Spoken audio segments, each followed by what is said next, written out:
Good morning and welcome to another conversation with Mose. And as always, I pray life is treating you well, exceptionally well, wherever you are in the world, and that you're one day closer to your dreams, hopes, prayers, and aspirations coming true. I want to say Happy New Year. Let me say it one more time. Happy New Year to you, each and every one of you. And I want to thank you for listening and for supporting me all year long. And you know who you are. And I hope to get to know you better in 2025. Again, Happy New Year. I pray all is wonderful wherever you are in the world. And today is my first podcast for the new year for 2025, and I'm excited about it. I'm over 100 episodes in, close to 110. And I'm really excited about it. And I want to continue to share with you, hopefully, inspirational content, something that will hopefully give you food for thought. Start your day or whatever it is you're doing at that time. But of course, my podcast wouldn't be a podcast without a poem. And this is from the late, great, extraordinary Nikki Giovanni. And this poem is called My America. And it's taken from her book, Quilting the Black-Eyed Pea, which is appropriate, you know. I didn't have any black-eyed peas, but I'm actually reading from her Black-Eyed Pea book, Quilting the Black-Eyed Pea, and this poem is called My America. Not a bad country, neither the best nor the worst, just a place we call home. And we open that door to the tired and to the poor, to the huddled masses yearning to be free, to those in need because we need to be needed. Not a bad country, but adolescently indifferent, but with time running out in our innocence. Not a bad country, but attention must be paid to how the bounty became to be ours, to all the people who make up the people that we are. A thought here and there, a maybe this could have been done differently. The patience that is required of those who aspire to be, if not the best, then at least better. Not a bad country, in fact, most likely the best possible hope of human beings to exemplify the differences that share prosperity, can tolerate choices, can respect individuals, can teach us all to love. Again, that poem was My America from Quilting the Black-Eyed Pea. And I wanted to start this out, especially with her, because she made such an impact. And I did a whole podcast on Nikki Giovanni. And I wanted to talk about my subject for today, and she pretty much inspired it, is what lessons did you learn in 2024? Be honest with yourself. What lessons did you learn in 2024? And I mean good, bad, or indifferent, you know. And of course, I'm going to use myself as an example. And I have to say, with each year that I've gotten older, I've learned something about myself that I didn't know before. Or maybe I did know and I just didn't embrace it. And I believe this year wasn't any different. But I'm not going to get into the details. It really doesn't matter. I'm just going to focus on the lessons that I learned. But the one great thing I've learned about myself is how strong I am. And I've said it before, and I've shared my testimony about different situations, but I've never focused on my strength before. Never really tapped into my strength and used it. And it's a powerful thing to anyone that's in a space of when you discover how strong you really are. And in that lesson, I learned why people don't like me or why people have issues with me. And now don't get me wrong, it's not my problem that people have issues with me, but I kept asking myself, what am I giving off that people are feeling insecure or convicted by? And one of those things is my strength, because I really don't care genuinely what people think about me. I really don't. The way I wear my hair, the way I dress, the way I carry myself. I want to be liked and I want to be accepted, but I want to be respected. I believe that's the main thing. And when I enter a room, I'm not caring about what people are thinking about me. You know, I mean, I have my insecurities and all that, and it may be perceived as arrogance, and maybe on some level it is, but it took my whole life, as I've said before, to get to that place, you know, and I won't let anybody take that from me. But finding a strength in yourself is a blessing. And it shouldn't take your lifetime to figure it out. But I've always been strong, but I never really embraced it as a thing. But it is. I learned that I'm a really strong man, and I'm proud of that. I really pride myself, and I believe it's generational. I believe I got it from my parents and my grandparents and so on and so forth. And it's something that we all should embrace. But I learned how strong I was or am. The second thing is I learned a lot about people. That I'm not going to get into this thing that, you know, people can deceive you. Everybody's not who they say they are. And that's true. What it is, I'm learning to go with my gut. If something don't feel right, it's not right. And go with your gut. And I know people say that all the time, you know, go with your instincts, but it's true. You don't have to necessarily shun people or be nasty to people. Just know where to place them and know how to treat them. And I've made the mistake of letting my guard down a few times, not going with that, but I won't make that mistake again. I won't make that mistake. I've learned to go with what your spirit is telling you. If something don't seem right, whatever that may be to you, go with that. Go with that emotion, and you don't have to tell anybody. You don't have to make an announcement. Just kind of say, okay, I see you. I see you. And the third thing, don't let it consume you. Don't let anything consume you to where you are devastated or depleted. Don't let anything do that. Allow yourself to understand why you're feeling what you're feeling.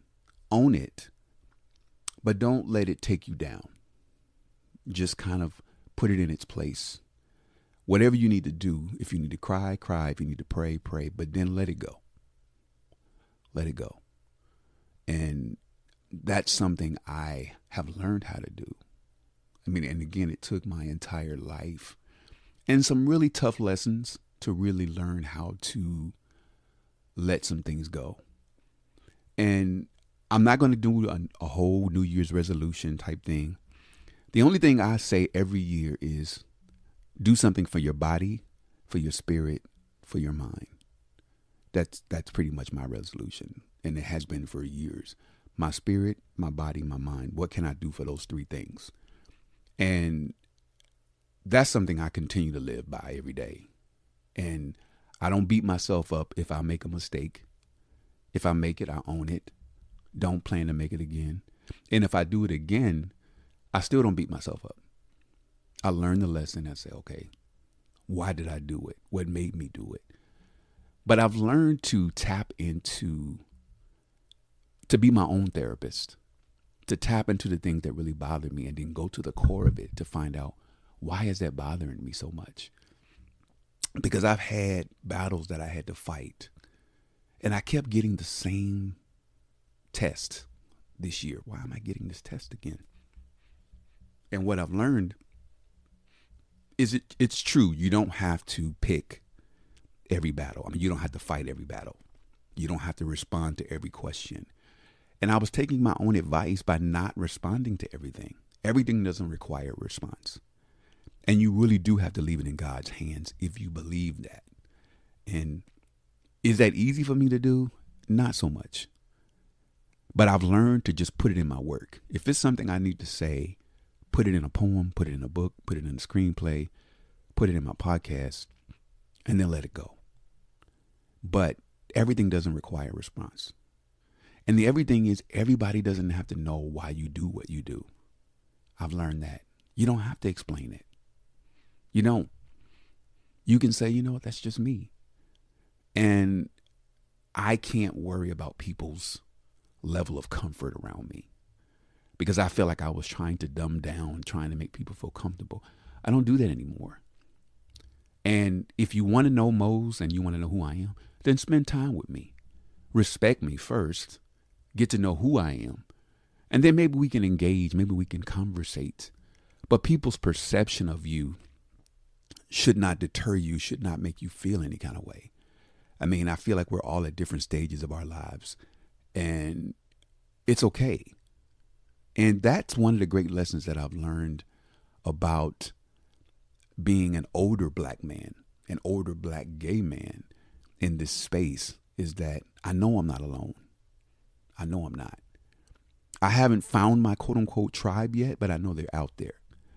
And the other great lesson I've learned is I will not compromise my friendship, my time with anyone that doesn't value it. If you don't respect me, if you don't value what I bring, then I can't engage. And I know how to limit and set boundaries with people. It doesn't mean people are bad. It's just that you're not necessarily good for me. And I won't waste any more time. That is a definite. And I learned that it was a tough lesson to learn and something I should have done years ago. But you have to go with, again, your gut. But don't waste your time with people that, and I'm not talking about relationships. I mean, I'm talking about coworkers. I'm talking about strangers even. We always focus on the romantic relationships. I'm talking about family relationships, toxic family relationships, toxic situations that don't even get yourself worked up over it. Just say what you need to say and keep it moving. And the other thing that I learned to do, actually I learned this from my sister, is to say what you need to say in that moment. And it's something I'm having to practice. And what I mean is if somebody offends you, say it right then. Say, hey, I don't care for that. Whatever you need to say. Because I had a habit, and I still do, of internalizing it. So I'm holding on to it, and it's making me angry. So I'm internalizing 6, 7 things when nobody even knows that they offended me. So what I'm learning to do is say, you know what? Stop. I don't care for that. And whatever that means to me and whoever, you can't worry about how they take it. You just have to say, I don't care for that. Stop it. And will they probably continue to do it? Maybe, maybe not. But they need to know in that moment that you've been offended. And I'm not that sensitive. I'm really not. It takes a lot to push me. But at the same time, they need to know. So like I said, getting back to what I said before, I cannot waste my time around people that don't value my time or my creativity or what I bring. And it gives me a sense of peace because I no longer carry that with me anymore. I no longer carry that pain that's eating at me. And it's about finding your happiness at the end of the day. I mean, we can do all these different things, all these different resolutions, but at the end of the day, you want to be happy. That should be the goal, to be happy with doing what you love and loving what you do. And the other thing is, I love doing what I do, even if I'm not making the money I want to be making. I still create, I still evolve. And even though I would do everything I do creatively for free, and I have been doing it, I know the money will come. And now I just do it because I love it. I love the response. I love what I create. I love my content. I love the sound of my voice because I've gotten better. I've improved, and I love that. And I'm proud of myself. I've learned to be proud of myself for the simple things. Proud that I know how to cook better. I can cook certain things that I didn't know how to cook before. I'm proud that I'm a dog parent, and I have a very well-behaved dog. Me and my partner, we have a wonderful, beautiful dog that brings us so much joy. And I've learned how to be present with this dog. I know how to be in the moment because he doesn't know anybody but us. And the way, if you're a pet owner cat, dog, whatever you might have. It's something about a relationship between a pet and an owner. It's they love you literally unconditionally. They do. They see you as their rock. And I don't take that for granted. I really don't. I'm not a parent per se, but I have so much respect for people that are present with their children. I mean, I'm talking about like you're there. You're not looking at your phone. You're not like doing anything. You're with them. And I take so many pictures. I love being a photographer. I love that. I love capturing a memory. It's my thing. I mean, I'm for my family, my partner, my friends, our dog. I love my best friend, my godson. I love capturing pictures. And that's the one thing I want my legacy to be, is that my history is important. My personal history, my Black history is important to me.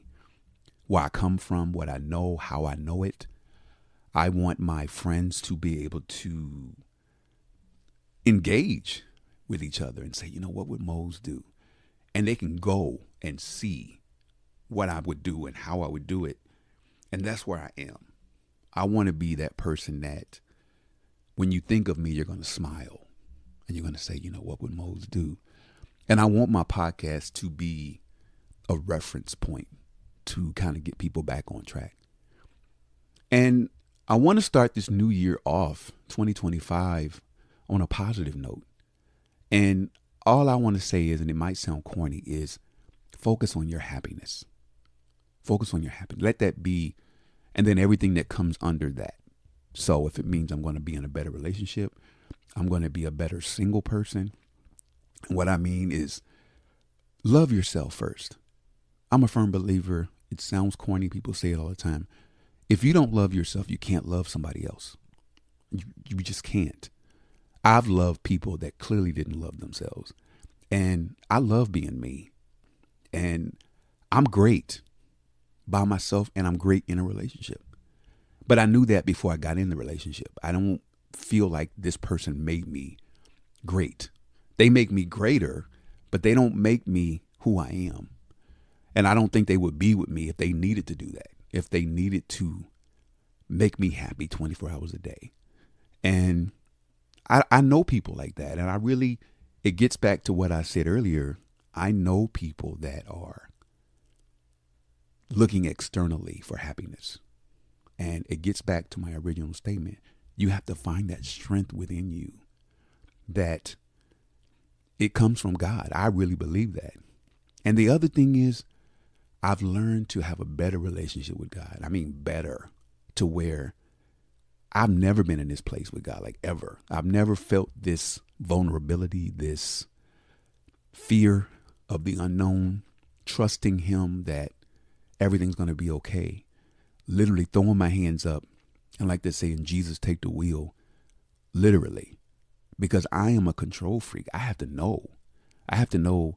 What's the next move, where are we headed? But I'm learning to get in the car and just drive.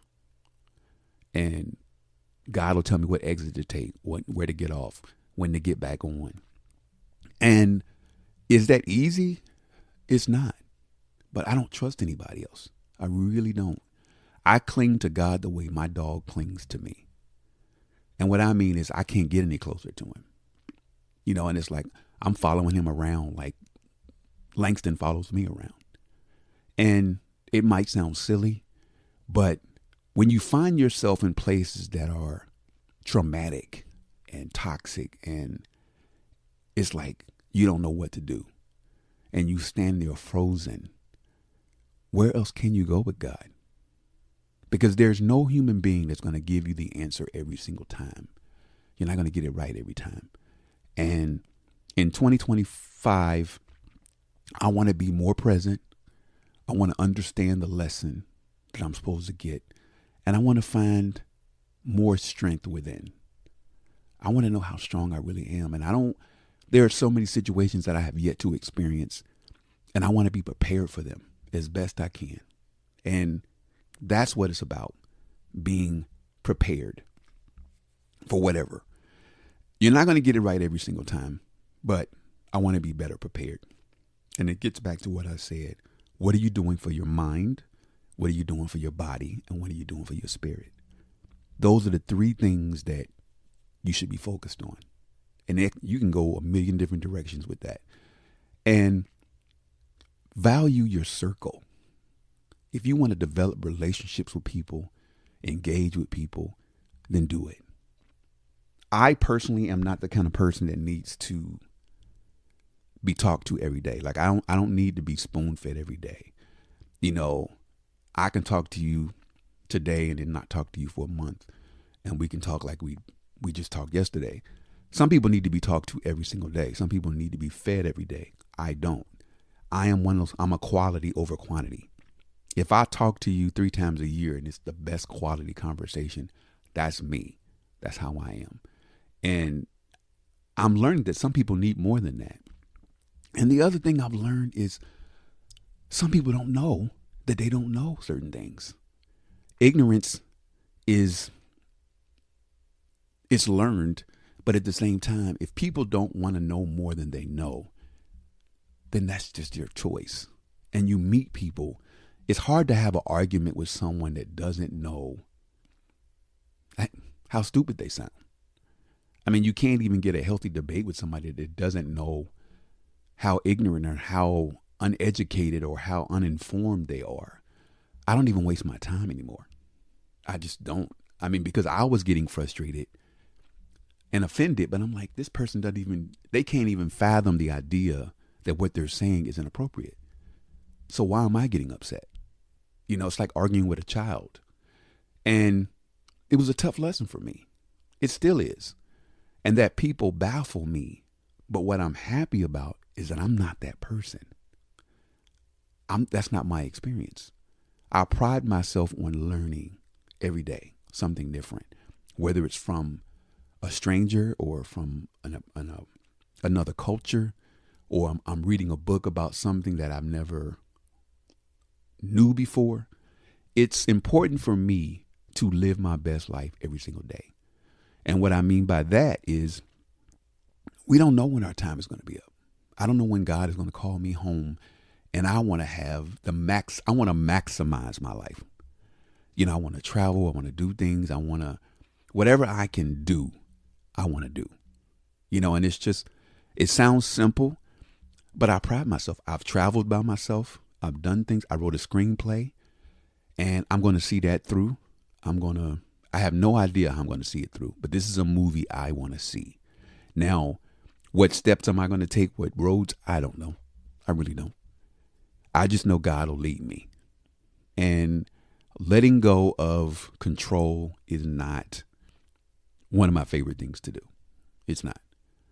And the whole purpose of this particular podcast at the beginning of 2025 is get up and go over the lessons so you don't have to go through it again.